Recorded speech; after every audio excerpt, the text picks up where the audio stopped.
Olá, tudo bem com você? Espero que sim. Se você ainda não me conhece, eu me chamo André Otávio Assis Muniz e você está no canal Transcendência, um canal que trata sobre temas religiosos, metafísicos, esotéricos e sobre ciências tradicionais.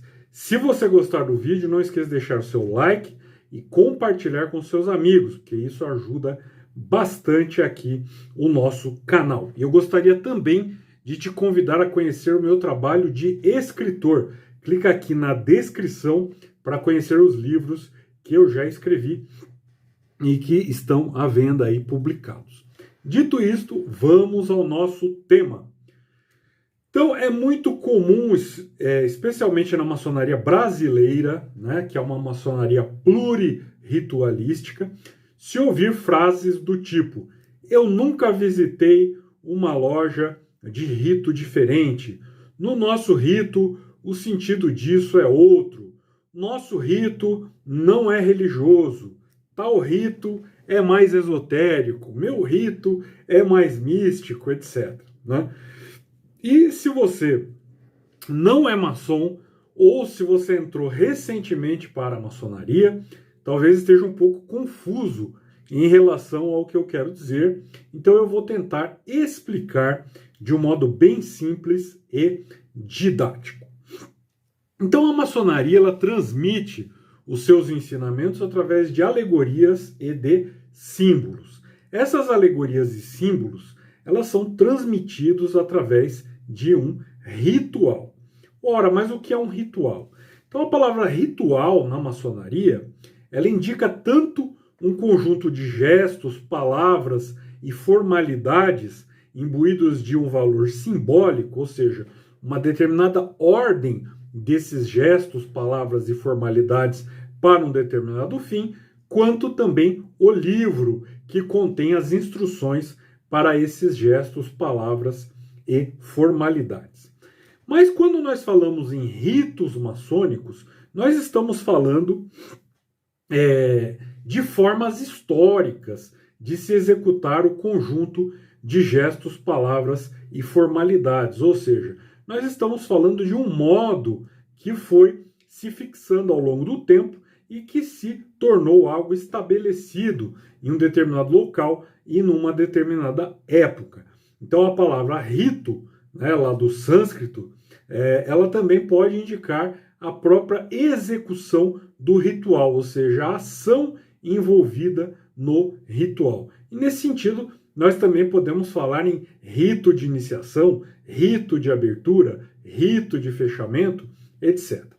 Então, entendido isso, nós podemos dizer que ao longo da história, os maçons eles foram desenvolvendo ritos diferentes, ou seja, modos diferentes de se fazer a mesma coisa, dando enfoques diferentes, acrescentando ou omitindo símbolos, acrescentando detalhes ou particularidades às alegorias e às interpretações simbólicas, etc., em acordo com o modo de ser ali do local, com as tendências da época, com o enfoque daquilo que eles achavam essencial de ser passado, etc. Então essa é a origem dos vários ritos maçônicos adotados pelas lojas. Então, se você ouvir alguém falando em rito escocês antigo e aceito, essa pessoa está se referindo a um rito que foi fundado lá nos Estados Unidos em 1801, tendo como base um outro rito de origem francesa, o rito de perfeição ou Heredon, que foi fundado lá no século XVIII. Se alguém falar do rito moderno, então está se referindo ao rito que era praticado pelos maçons em Londres, pela Grande Loja de Londres, fundada em 1717, e que depois passou à França, onde ganhou novos contornos, até ser fixado em 1785. Se alguém falar em rito adoniramita, está se referindo ao rito que apareceu na França também, no século XVIII, com base em uma obra chamada de Compilação Preciosa da Maçonaria Adoniramita, que desenvolvia ali de uma forma diferente, né, o sistema francês do rito moderno, que seria trabalhado ali até 1785, né, até ter a sua forma definitiva, dando uma ênfase diferente. Enfim, o que precisa ficar bem claro, né, é que a maçonaria ela foi se desenvolvendo em lugares diferentes, em épocas diferentes, e que esses desenvolvimentos eles não são várias maçonarias, né, mas apenas modos diferentes de expressar um único conjunto de ensinamentos. A maçonaria brasileira, como eu já falei no início do vídeo, ela tem como característica ser plurirritualística, né? Ou seja, no nosso país são praticados vários ritos maçônicos diferentes. E você deve estar se perguntando, mas como é que isso funciona, né, na prática? Eu vou explicar. Então, uma loja é um determinado grupo de maçons, né? Muita gente acha que loja é a construção, né, a casa ou o edifício onde os maçons se reúnem, mas não é, né? Loja é o grupo de maçons que se organiza em uma determinada em um determinado grupo, né, com uma determinada administração que é eleita por esse grupo. Então, o presidente da loja ele é chamado de venerável mestre, né? Os seus auxiliares imediatos são ali o primeiro e o segundo vigilantes. Há um orador, há um secretário e outros cargos que compõem a administração da loja. E essa loja ela é chamada de loja simbólica ou loja azul quando executa apenas os rituais dos graus 1, 2 e 3, ou seja, aprendiz, companheiro e mestre, ou seja, a maçonaria, o fundamento da maçonaria, né? Chamada às vezes de pura maçonaria, né? E no Brasil, as lojas simbólicas, né, elas optam por adotar um determinado rito maçônico, ou seja, elas adotam o conjunto de procedimentos que acham mais adequados aos seus trabalhos.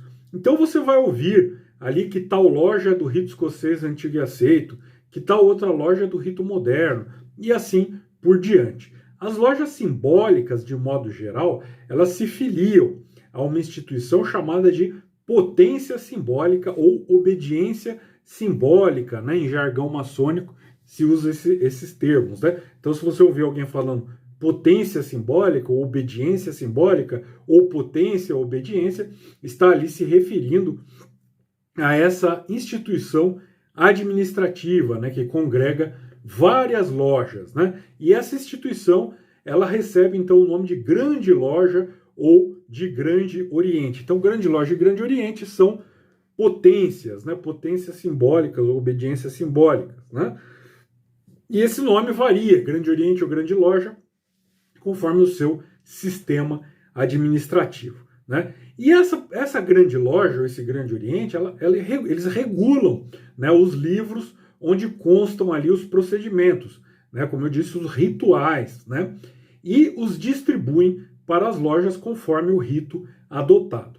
E a loja simbólica ela pode, inclusive, mudar de rito se ela quiser. Só que isso demanda uma certa burocracia e não é uma coisa assim tão comum. Sendo assim, em geral, as lojas funcionam sempre no mesmo rito. Então, uma loja ela é fundada, vamos supor, a gente funda uma loja, é um grupo de maçons fundamos uma loja e nós adotamos lá o rito, por exemplo, o rito moderno, né? E muito provavelmente essa loja ela vai passar a funcionar ali, né, ao longo da sua história no rito moderno, né?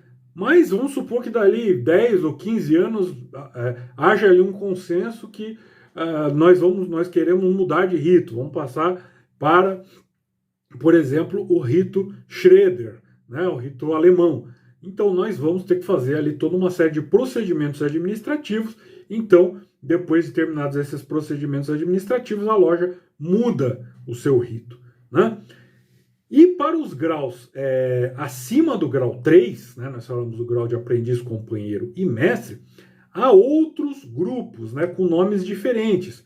Então, esses grupos nós vamos chamar, por exemplo, loja de perfeição, capítulo, etc, né? E cada rito aí passa a ter uma administração própria, separada dos demais ritos, diferentemente da loja simbólica, e onde todos os ritos, na loja simbólica, né, todos os ritos eles se reúnem sob uma mesma administração, mas nos graus superiores não. Então, para você entender isso direitinho, vamos supor, uma loja simbólica, por exemplo, do Grande Oriente, de um determinado Grande Oriente, supor, o Grande Oriente do Brasil, né? Tem lojas simbólicas do rito brasileiro, lojas simbólicas do rito moderno, lojas simbólicas do rito Schroeder, que nós citamos, lojas simbólicas do rito adoniramita. Então, todas essas lojas simbólicas, elas funcionam sob a égide da mesma administração, ou seja, do Grande Oriente do Brasil, né? Ou da Grande Loja, por exemplo, a Grande Loja do Estado de São Paulo, ou do Grande Oriente Paulista, ou, enfim,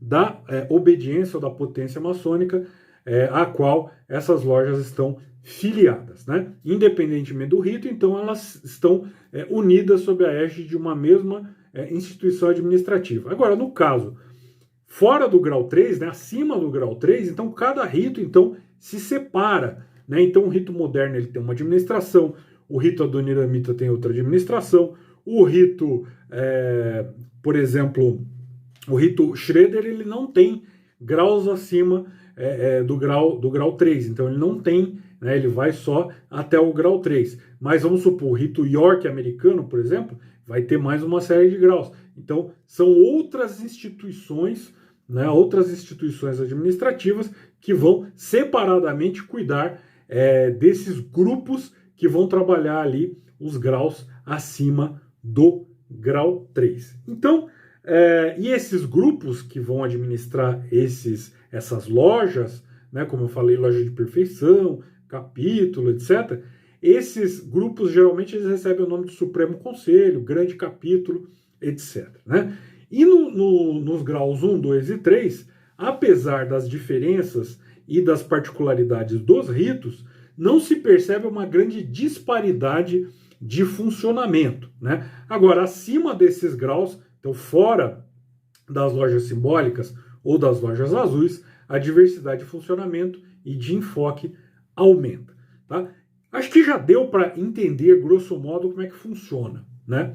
Então, dentro desse sistema, há muitos maçons, né, que passam a sua vida maçônica inteira, né, praticando apenas um único rito, né? Então, a pessoa vai lá, iniciada no grau 1, na loja simbólica daquele rito, né, cola o grau 2, cola o grau 3, na mesma loja simbólica, né, e caso continue a sua caminhada maçônica, então vão ali para os graus superiores em grupos daquele mesmo rito, né? Então, uma suposição, a pessoa é iniciada no grau 1 no rito escocês antigo e aceito, faz o grau 2 no rito escocês antigo e aceito, grau 3 também no rito escocês antigo e aceito, na mesma loja, e aí, terminado ali o grau 3, eu vou continuar, vou para a loja de perfeição e continua ali até o grau 33 no rito escocês antigo e aceito, né? Em si, isso não tem nada de mal, né? Não há nada errado com isso, né? O grande problema que eu vejo, né, é que muitas pessoas que fazem dessa forma, né, elas não demonstram nenhuma preocupação, nenhuma curiosidade, né, com a existência de outros ritos, de outros enfoques. Então elas acabam se tornando ignorantes em relação à existência de outras realidades dentro da mesma maçonaria, né? Então, quando muito, essas pessoas visitam outras lojas que praticam o mesmo rito, né? Nunca saindo ali do esquema ao qual estão habituados, né? Então chegam ali a 30, 40 anos de maçonaria com orgulho de dizer, olha, eu nunca visitei uma loja de outro rito, né? E isso é muito triste, né? Isso é muito limitante para quem faz, né? E há também, em certas administrações dos graus superiores, né? Ou seja, dos Supremos Conselhos, grandes capítulos, etc., há ali maçons que falam mal dos outros ritos, né? Então tentam diminuí-los aos olhos dos outros, adotando ali uma atitude verdadeiramente tribal, né? Então só o rito deles é que é bom, só o deles é que é o correto, o deles é o melhor, o deles é o mais puro, o deles é o mais místico, o deles é o mais bonito, o deles tem graus mais profundos, etc, etc, etc. Né? E, infelizmente, essa postura influencia a outros, né, que acabam adotando essa bobagem como sendo a verdade, né? Então eles se apoiam nessa ideia de que, ah, não, fica só no seu rito, não conheça nada mais, não saia disso, né? Então eles se apoiam nessa ideia para justificar a sua preguiça de conhecer outras formas de se praticar maçonaria, né? Eu sempre combati e sempre combaterei esse sectarismo, né? Esse tribalismo dentro da maçonaria, né?